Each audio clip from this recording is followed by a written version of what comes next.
So I am excited to be here with my brother Sai Calder today to talk a little bit about LifeForce Qigong and his upcoming Waking the Five Element Spirits retreat in the UK, which is going to happen in September, the 2nd to the 6th of September 2024 in Snowdonia, where we've got a fabulous location called Trigonos with views of Snowdonia itself and over the lake and all sorts of beautiful stuff. So, good morning, Sai. Nice to have you join us from Bali today. Hi, good morning or good evening, as it is in Bali here. It's wonderful to be with you this evening, and yeah, it's great to see you again. Thanks, bro. So we're just going to kind of go through a few questions about practice, but and about the retreat that's coming up. But for anybody that hasn't come across your work before and hasn't come across you before, can you tell us a little bit about your journey with Qigong? Yes, well, I've been lucky enough to be with energetic practices, specifically Qigong, for most of my life, and really early on, as a sensitive human being, um, being welcomed into an environment of energetic cultivation. So to be able to understand what energy is, how we can work with energy, how we're cultivating this quality within our being, within our bodies for better, clearer life. So I could say that most of my life, really, I've been connecting to different teachers um, that share different modalities and different ways of expressing Qigong and yoga and meditation. A lot of the time also spent not just in the UK and Europe, but in India, Thailand, out in the East here. So eventually coming here in Bali, where a lot of Qigong practitioners and old masters seem to end up. So yeah, it's been a deep and fruitful journey. Beautiful, thank you. And what makes it so special for you to want to continue and develop this art as you are? Well, really, it's a life passion. It brings so much to my life, and I always said this is a joke that this was my real pension plan.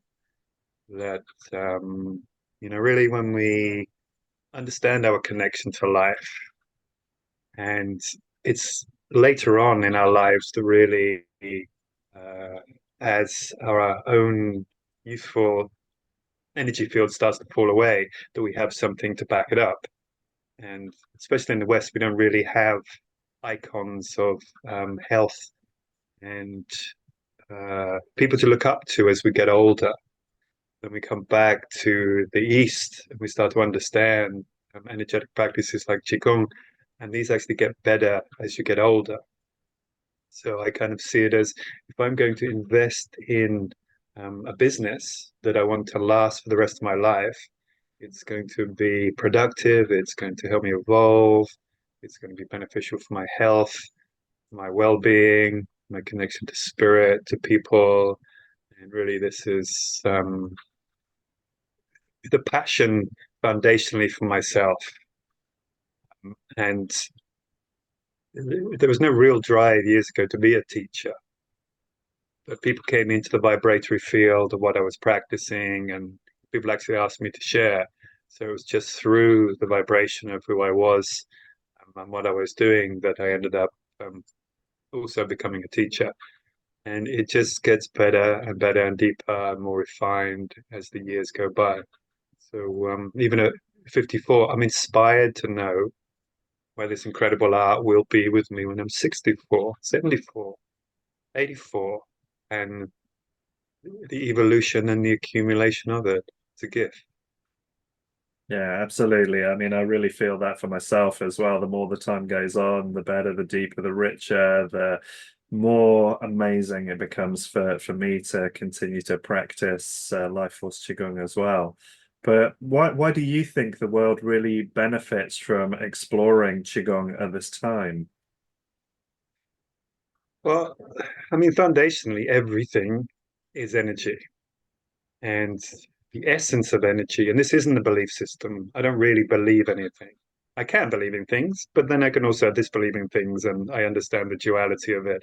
But the thing with the foundation of connecting to what we refer to as life force energy is you have a direct experience.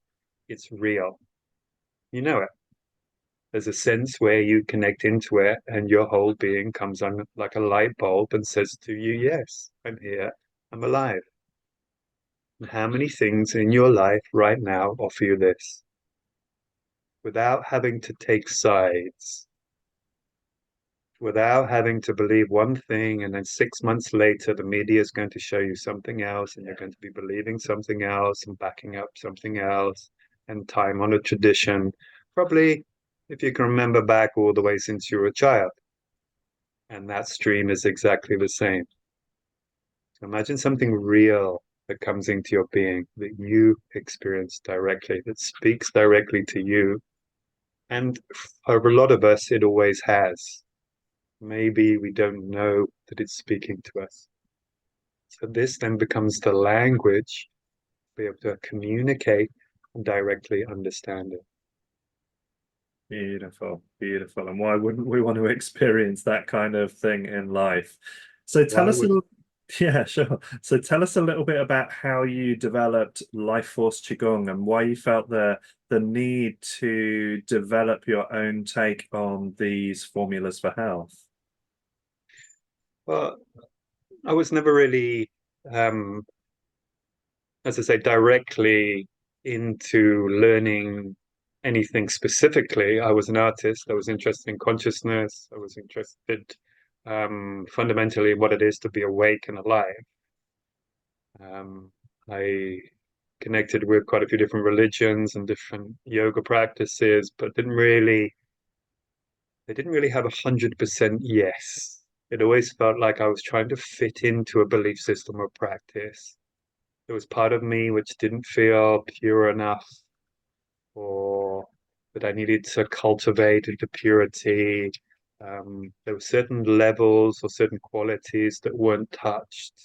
So let's say when I first went to India to practice yoga, people didn't ask me how I felt. People didn't really inquire about the emotional body. So it's a contemporary way of experiencing everything that's arising with us in consciousness, and being able to work on a holistic system that actually elevates and creates a more efficient lifestyle. So when we look at some of the old ways of being, it's more important that you're part of a tradition. So I learn a form. Some of the students which I work with have been learning forms of Chinese masters for 18 years and don't know why they're actually doing it. And I'm not sure how Tai Chi really fits into their life or why they're doing it unless they want to learn how to fight.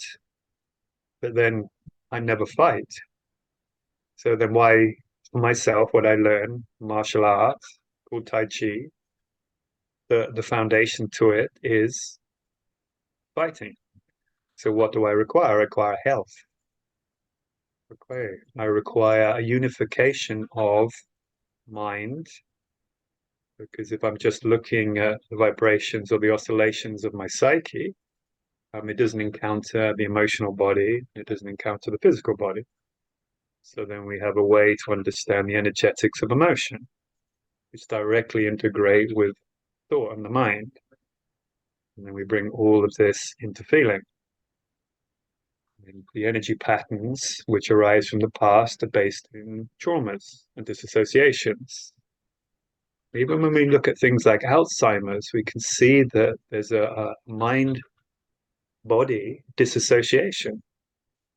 So the mind might be hyper intelligent, but out of touch of collagen fibers of growth of the body. So then foundationally, through consciousness, through presence, the felt sense, we can cultivate a vehicle in this lifetime that's based on energy, that's based on chi, that has a unification, which requires movement, connection, connection to spirit, and understanding how we can cultivate a life journey.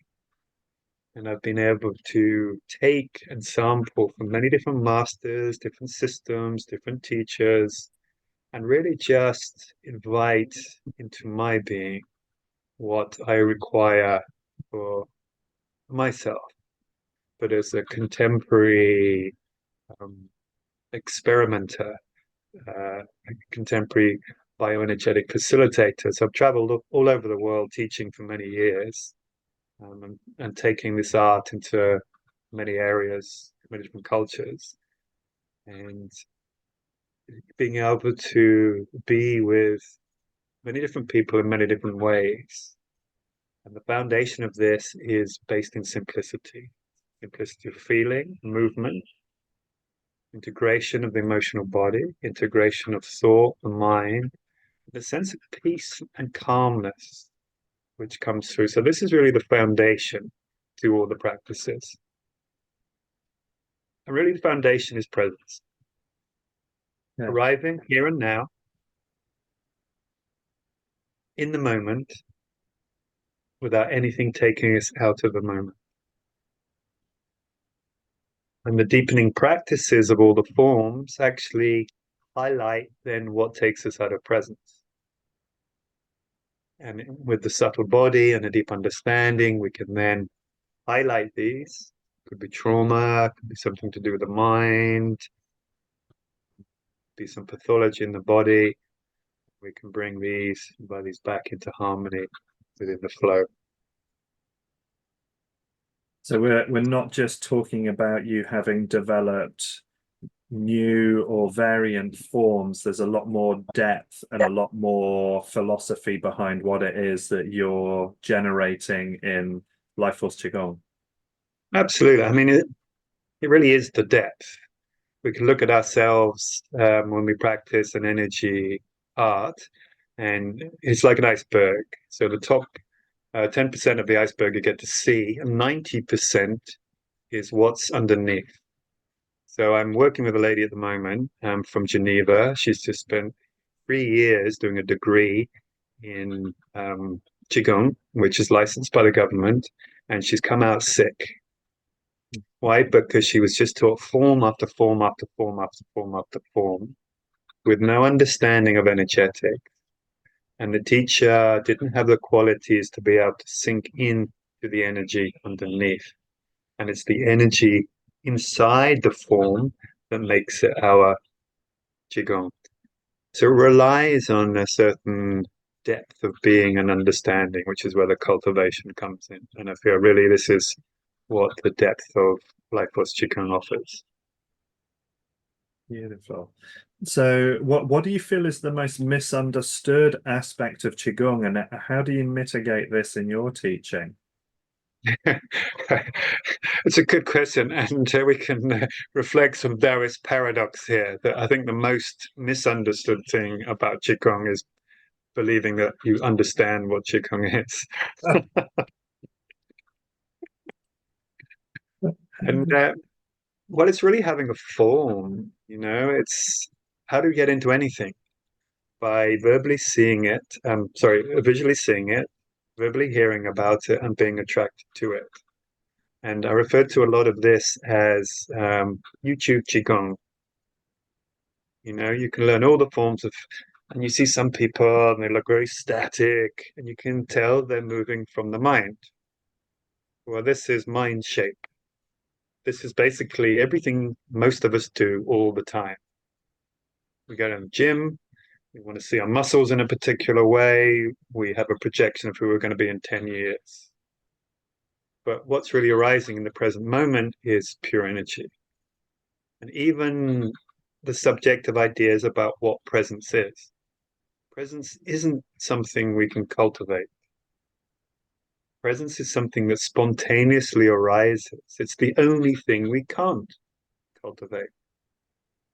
So unless we have a teacher or a way to directly experience this, we'll always believe, subjective, still in the mind, that we're acquiring certain levels and depths of being.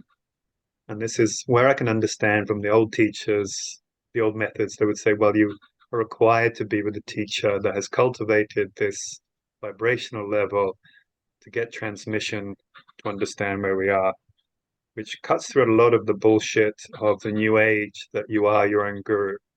If you are your own guru, why do you need a guru? And so many other layers which start to fall away. So why do you feel that working with the emotional energy within the body is so important when it comes to Qigong? Well, foundationally, anyway, we are um, emotional bodies. And when we put this into context at this point in history, um, we can even look at the emotional systems that are on the planet now, and they're in a new age, really. It's a birthing of understanding the emotional body. So let's say we've been on the planet 50,000 years, 150,000 years, and it's only now that we're really starting to encounter the understanding and the integration of emotion. And even when we look at some of the leading practitioners of energy work and spirituality, it's only just coming in as well. So we have a new age. We have a new age where patriarch is dissolving. There's a new harmony of the feminine on the planet. So the emotional body is really here and exposed, and there's a lot of wounding here. And in that wounding, there's a lot of energy. And so we can actually start to understand from the Chinese five spirits that we are emotional bodies. It's the emotion. So we have, let's say, a sensation of a experience, a direct, imminent experience. From that sensation is a feeling. From that feeling, we emote, and that's energy in motion. And interesting enough, you take the emotion back 50 years, and it was excess motion. Shut up, sit down, be quiet. Yeah. I remember little boys should be seen and not heard. And what we're revealing now is the freedom of humanity. And what is the carrier energy of our liberation? It's the emotional body. How do you feel right now? Are you just going to sit there and feel it or not feel it? Maybe drink some more alcohol or mute ourselves in a way? Or are we going to understand why you're here? All that energy that arises through you, expression, life, your complete individual makeup. And so that we can start to look at things like pathology, even down to cancer. Cancer is not dead. It's a lot of energy. It's built into a space that's stagnant. And a lot of the people that I work with, let's say with lung cancer or breast cancer, there's a direct energetic relation to breathing and expressing and moving and allowing energy to flow. And this, when we look down our timeline, could have been the whole of your life, inherited from your parents, inherited from the grandparents. And we might be the first generation in generations to actually move, be able to feel, and be able to freely express our emotions. And this is what 2024 is about. It's about human worldwide liberation en masse through freedom of emotional expression.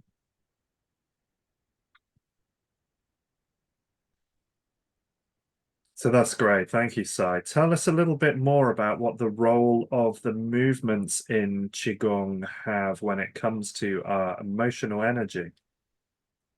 Well, a lot of the time, it's about the context of movement and the growth of fascia that makes movement relevant. And when we actually look at the foundation movements of a human being and the foundation movements of Qigong, well, they're not abstract. It's not coming from the mind. It's the first movements. There's a pushing, there's a pulling, there's a swimming, which is the first three movements we automatically have inside the womb. So it's based on instinctual form. And the fourth movement is the spiral as we're born, as we move out of the mother, or in some cases, the lack of spiraling through cesarean. Next, the actual spiraling through the spine that opens up certain qualities and energetic vibrations inside the body, which are designed for the shape of growth. So if you can imagine there's a growth pattern that we naturally inherit in the womb, and then we progress this growth pattern through our lives. And at some point in the growth patterns, then there may be some trauma. There can be a covering over of the essence from, let's say, some sort of accident, or just a lack of the range of movement, or even a disassociation from being able to feel. So the movements are based in organic foundational movements, in a soft organic flow, which invite all the joints to open. So most exercise is contractive, which actually closes the body and forces a rigidity in the being. Is this in alignment with stress, or is it helping you with stress? Well, does a stressful situation make my body open and go, yes, I'm stressful, I feel great? Or does stress make us contract? So if I stress and then I go down to the gym, I'm just compounding stress. So what this does, the Qigong forms, they open everything out. They allow the energy held in the body to start to flow. And it's really simple as understanding the movement of where the arm position is and what area of the body it affects. So how we can stimulate lung, how we can stimulate liver, large intestine, how we can open and close the spine, how the joints are closed. A lot of what Life Force Qigong is about alignment, what we refer to as biotensegrity. So there's this question, why am I losing so much energy? Why am I tired all the time? But a lot of the time it's just how we stand or sit. And I know there's a lot of stuff on YouTube about your correct position, but even in a correct position, we can still be holding energy because I'm not in my body to feel what's happening. I'm in the shape that I saw on YouTube. So much of this about is coming back into the body, understanding what an open, fluid body feels like. And then once we start to understand, we can create a lot of energy inside an open body. We can start to create deeper and deeper shapes. We don't rely on muscle or contraction. We rely on expansion, movement, and fluidity. So later on down the line in Life Force Qigong, we have forms that are very dynamic. And they're still based in relaxed, open body of moving the energy through. But this is a form of building up. And also just what I love to talk about as well is, again, we look at gyms and contractive muscles. How many years is this going to last you? Like some people are lucky enough at 45, 50. How many times have you gone down the gym, and then maybe done a couple of sessions in the gym and found it really hard on your body, achy joints afterwards? Well, the Qigong is something that strengthens collagen, strengthens the joints, and it's sustainable into old age. And if you don't believe me, just look at China, go to somewhere like Guangzhou Park. It's filled with mid-80s to 90-year-old healthy practitioners moving energy with an incredible alignment. It's beautiful to see. And you encourage a lot of introspective work within Life Force Qigong as well. So why do you feel that's important for people to engage in within the practice? Well, the introspection is really about who we are. Consciousness isn't happening out here. Consciousness is about what's happening within our being. Once we start to cultivate a bit of energy, we start to realize how cultivating energy is actually quite simple. But where the energy goes is into all the patterns which we exhibit anyway. So when we start to introspect, we look into how we think. When we look at the nature of the relation of not digesting or having problems digesting, we look at stomach and the spleen. When we understand from Chinese medicine, it's worry, it's the pensiveness that happens in the mind, or the loops. And when we do a course on mind loops in the stomach, some people come up with 120 loops. And the loops are just the sayings that I say all the time. Actually, I might not even say them. They just compulsively arise in the mental sphere. And each one of them is fighting for superiority. Each one of them takes energy. I can only think of one of them at once. And each time one arises, it takes out the space for an original positive thought to arise within. And when we understand the makeup of the body, we don't just have a thought. There's an emotion attached to the thought.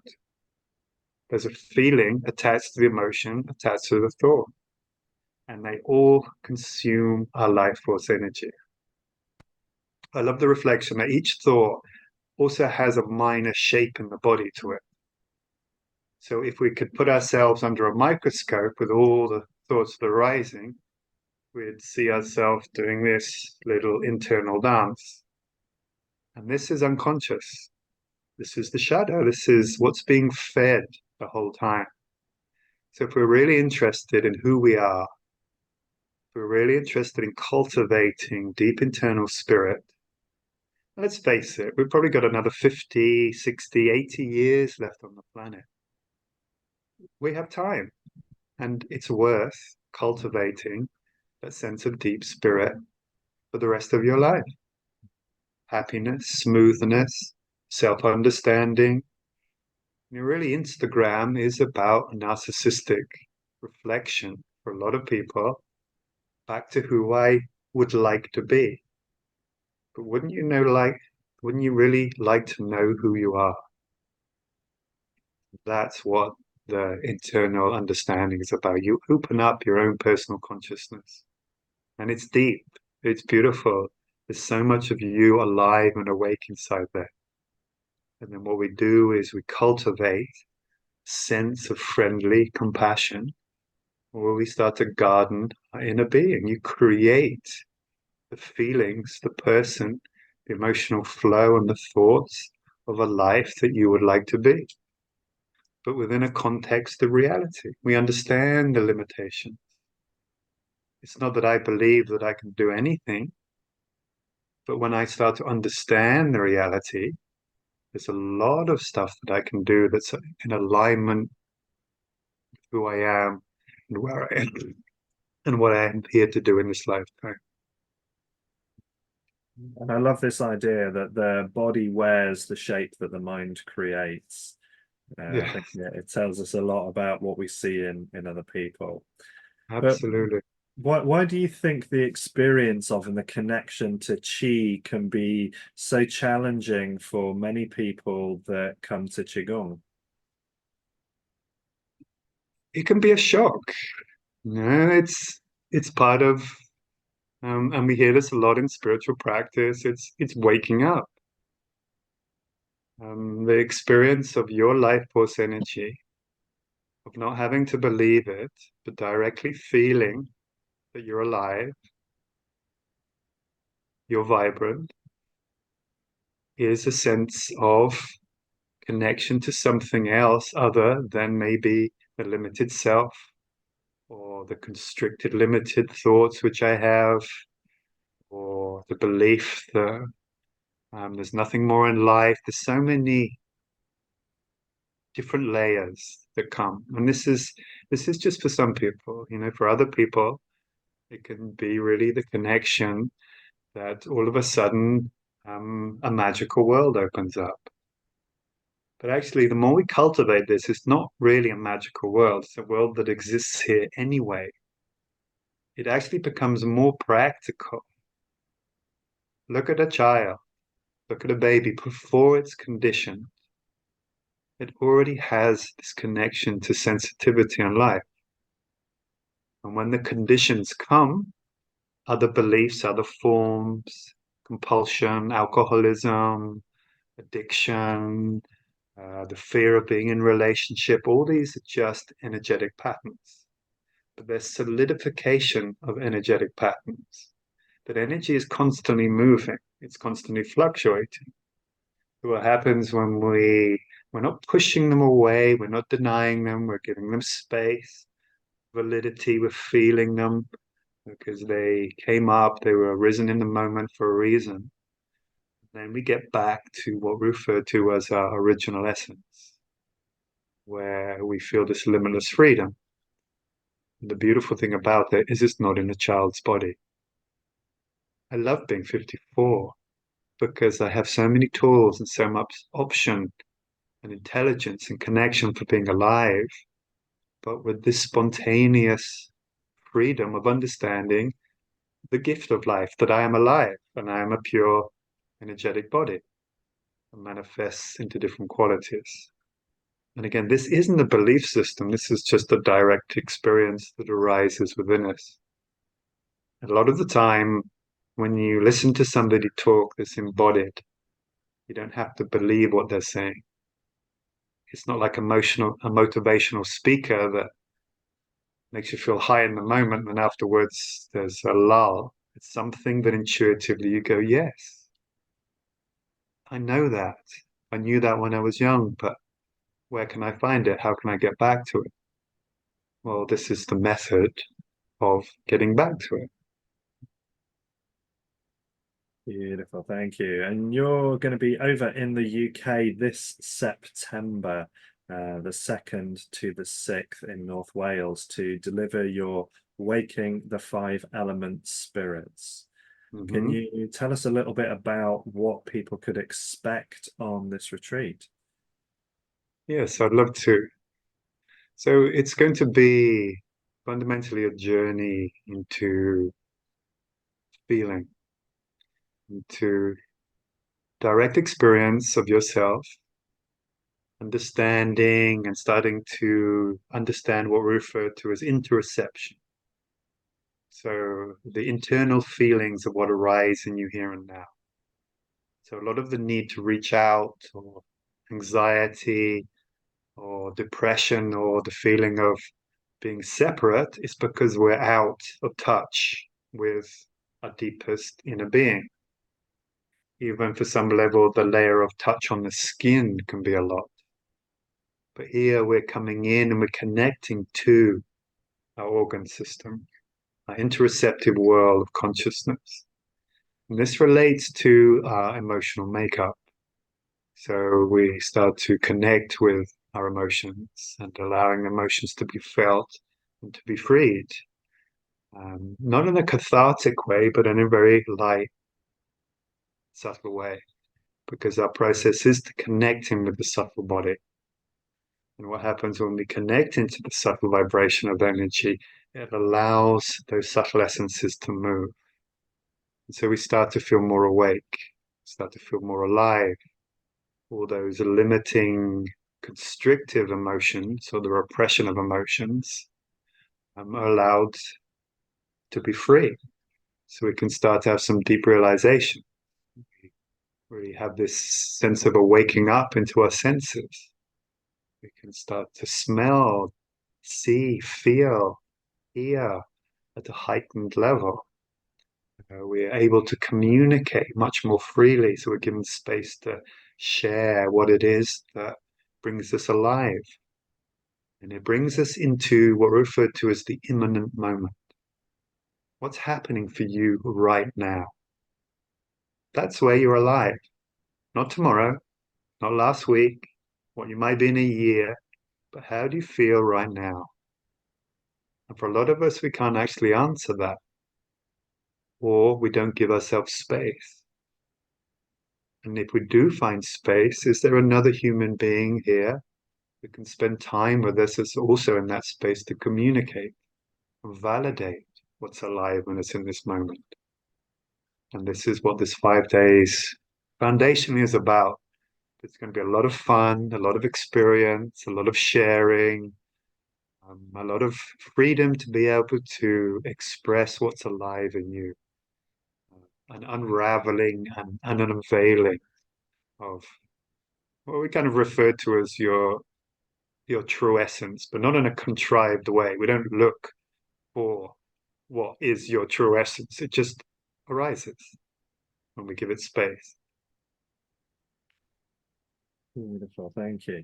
So it's not going to be just a follow and repeat type event then. So who would you say this is aimed towards, and what kind of beneficial experience do you think they're going to get from this? Why is it valuable for the students that attend?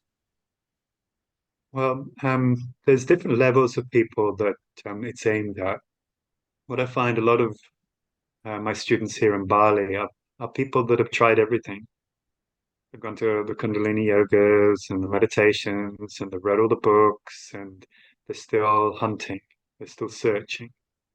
As a matter of fact, they feel more scattered because they now have so many different energy patterns in themselves, belief systems, ideals, conspiracy ideals, fears, blah, blah, blah. There's a whole list, but still haven't connected to their own personal inner truth.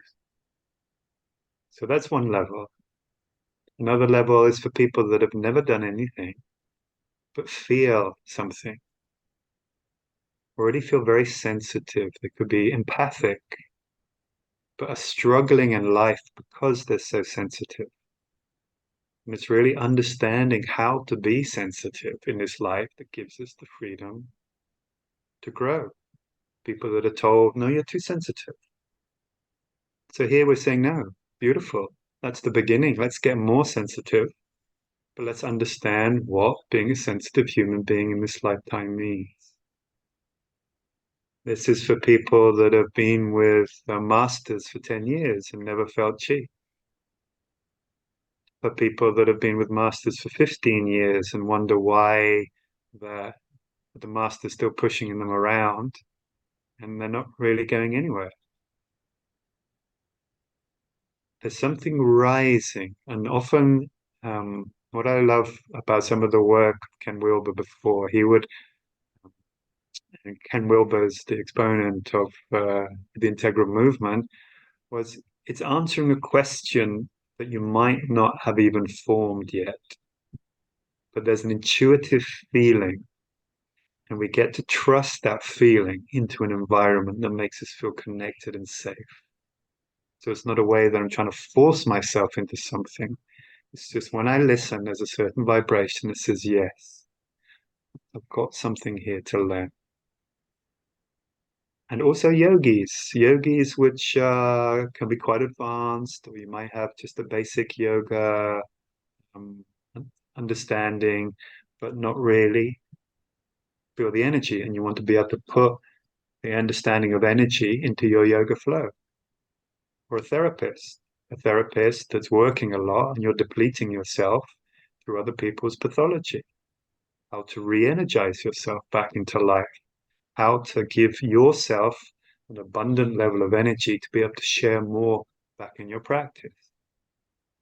Or for businessmen that are aging in their business, have made your money, you've got your house, you've got your life.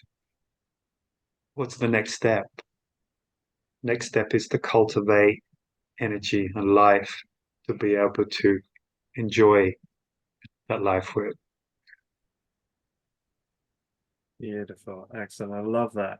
And what difference do you feel that students get from that fostering of deep acceptance and presence, which seems to be such an important part of your work?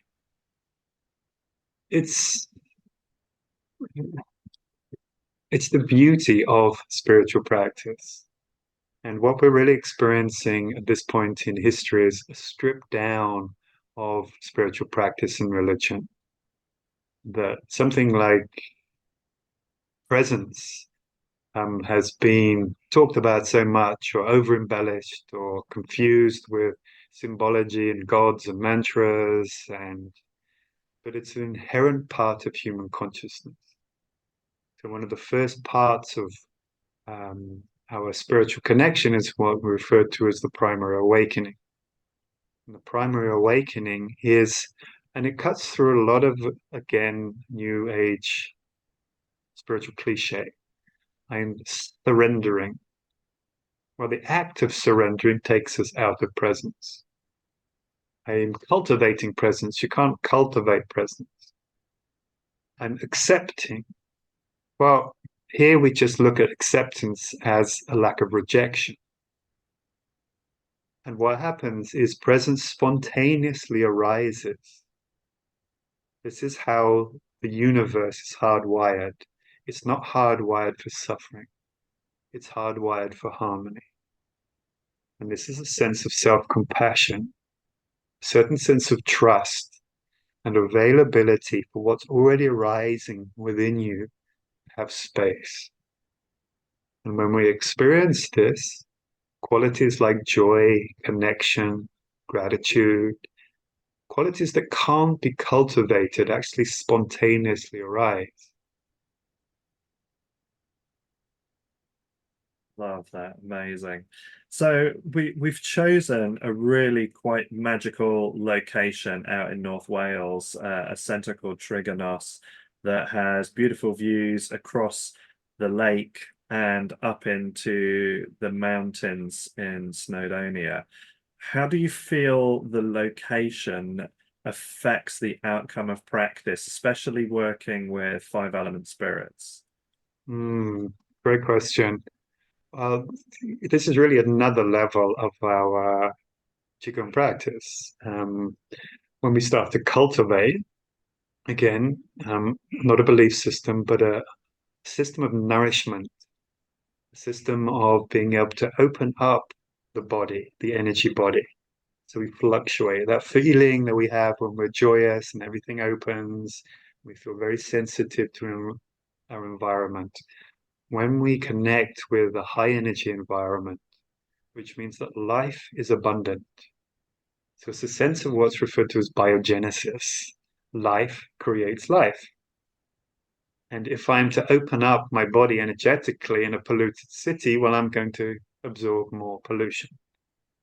If I open my energy body up in an area that's already vibrant, it has a history of magic, it has nature and a lot of available energy, chi, from the environment, and a sense of calm peace.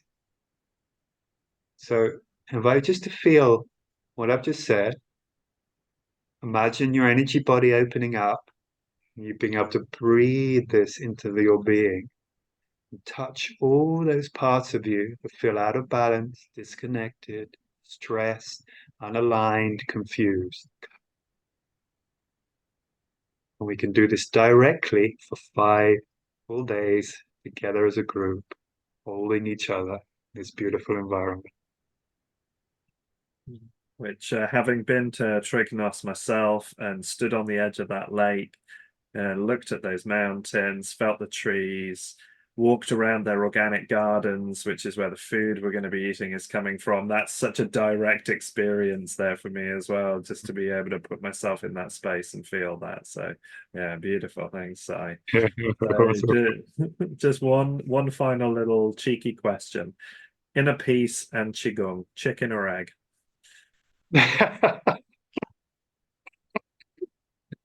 Well, forget inner peace. No such thing. Inner vibrancy. You know, we look at the sun. The sun is in harmony with itself. We look at the universal flow of life.